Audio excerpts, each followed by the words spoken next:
Bonjour à tous, aujourd'hui on attaque une nouvelle vidéo pour parler du théorème de Thalès dont vous avez probablement entendu parler auparavant.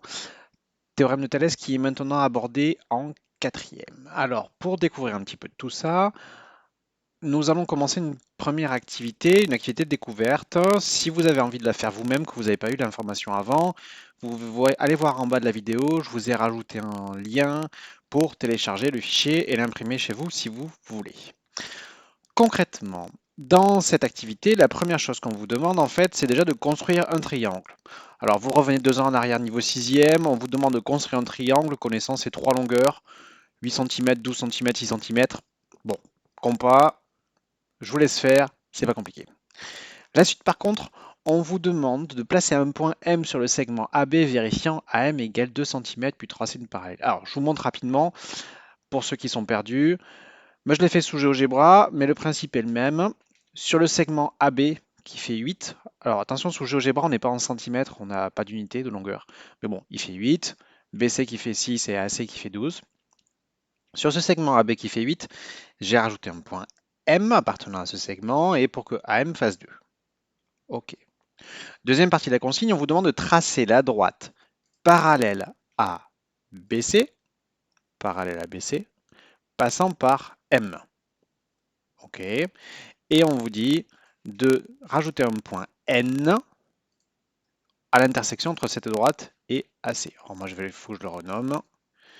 Et ce point maintenant s'appelle N. OK. Jusque-là, ça va. On enchaîne. Maintenant, on vous demande de faire des mesures. Alors, il y a une partie des mesures qui sont évidentes, elles viennent carrément de l'énoncé. On a les 3 côtés du triangle ABC, ok, et on a AM qui par construction vaut 2 cm. Par contre, les autres, dans l'énoncé, il n'y a rien du tout. Donc il va falloir prendre ces règles et les mesurer sur la figure. Alors moi, sous GeoGebra, j'ai un outil bien pratique qui me permet de mesurer une distance entre 2 points. On me dit que MN fait 1,5, alors 1,5 cm, et AN fait 3. Donc AN fait 3, MN fait 1,5. Ok, on y est? Pas trop difficile. Vous remplissez votre tableau. AN fait 3, MN fait 1,5 cm. Jusque-là, normalement, c'est pas super dur. Là où ça devient un peu plus rigolo, c'est la suite. La question 3, on vous demande, est-ce que ce tableau est proportionnel? Et si oui, quel est son coefficient? Alors là, il faut réfléchir un petit peu. Moi, je vous propose de réfléchir à un coefficient dans ce sens-là. Pourquoi? Parce que j'ai des petites valeurs en bas et je cherche par quel nombre je dois multiplier pour arriver en haut. Bon, si on regarde la première colonne, 2 et 8, bon, 2 fois 4, ça fait 8. Jusque-là, ça va. Deuxième colonne, 3 et 12, 3 fois 4, 12. Quatrième colonne, il faut y réfléchir un petit peu plus, mais 1,5 fois 4, ça fait aussi 6. Okay, donc j'ai bien un nombre qui me permet en multipliant de passer d'une ligne à l'autre, donc on a bien proportionnalité. Alors certains d'entre vous l'auront fait avec les produits en croix, etc. Vous vous débrouillez, il y a plein de façons différentes de faire.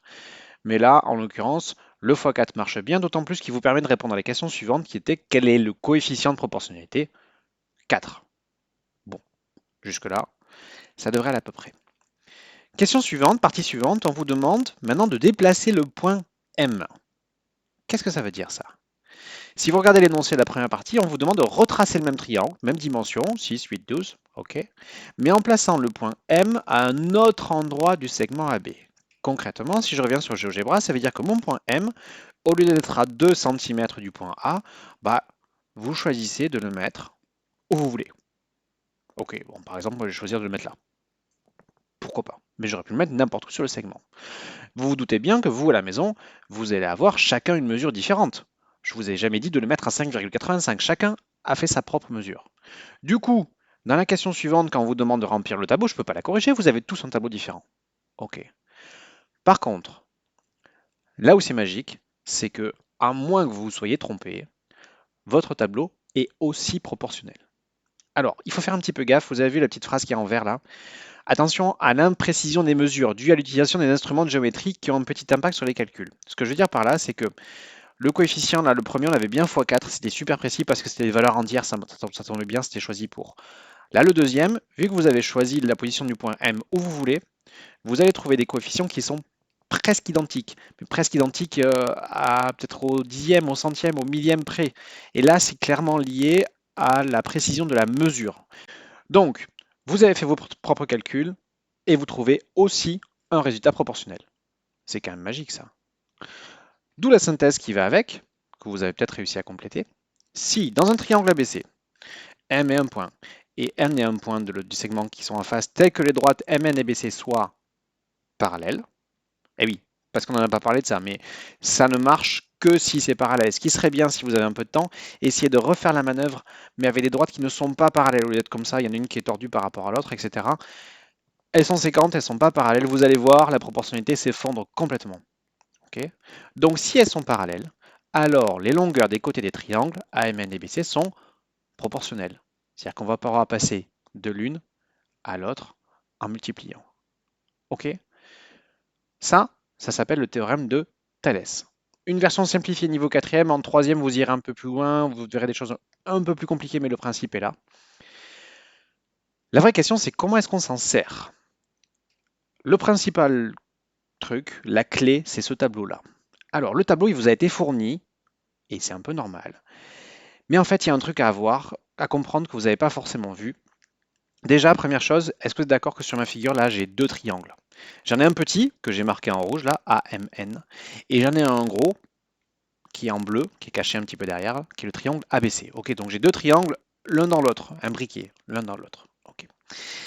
Et les côtés, AB, AC, BC, MN, etc., ils n'ont pas été mis au hasard. Alors, si on réfléchit un tout petit peu, déjà, si on regarde pour la ligne, la première ligne, AB, AC, BC, c'est bien les trois côtés du grand triangle. AB, AC, BC. Ok. En bas, j'ai bien les trois côtés du petit triangle. AM, AN, MN. Ok. Les trois côtés, les trois côtés. Mais ils ont un lien par rapport à l'autre. Est-ce que vous voyez le rapport entre AB et AM? AB, AM. En fait, ils sont du même côté. Il y a un lien entre les deux. Le M, ce point M appartient au segment AB. Pareil de l'autre côté. AN et AC. AN et AC, c'est bien deux côtés des deux triangles, un du rouge, un du bleu, mais qui ont un rapport, ils sont alignés tous ces points-là. Et les derniers, BC et MN, ces deux côtés-là, on voit bien, ils sont parallèles, il y a un lien entre ces deux côtés-là aussi. Donc, il faut arriver à trouver, le remplissage du tableau, c'est la partie la plus délicate. Il faut aligner les trois côtés d'un triangle, les trois côtés de l'autre triangle, mais les mettre en face, ceux qui correspondent. Ok. Ça, c'est le plus délicat, il faut vraiment prendre le temps de le faire comme il faut. Et après, qu'est-ce qu'on en fait? Bah, concrètement, vous remplissez les valeurs que vous connaissez dans l'énoncé. Là, on avait 8, 12, 6 et 2 pour la première partie. Et après, on vous demande les valeurs qui manquent. On va vous demander la valeur de AN et la valeur de MN. Sauf que maintenant, vous savez que c'est proportionnel. Puisque vous savez que c'est proportionnel, produit en croix ou coefficient, bref, ce que vous voulez, toutes les techniques de la proportionnalité que vous avez vues auparavant qui vont vous permettre de calculer les valeurs qui manquent. Ça veut dire que dans cette configuration-là, on vous donne 4 valeurs, vous êtes capable d'en trouver les deux qui manquent. Et grâce au théorème de Thalès, vous êtes capable de faire ça. OK? Alors, là, c'est une découverte. La suite, vous connaissez le principe. Il va falloir écrire la leçon, il va falloir découvrir les premiers exercices, savoir comment on les rédige, pratiquer, tout ça, etc. Mais là, vous avez la clé. La clé, c'est ce tableau-là qu'il faut remplir. Et si c'est parallèle, je dis bien si c'est parallèle, alors c'est proportionnel et on peut calculer. C'est compris? Allez, bonne journée à tous.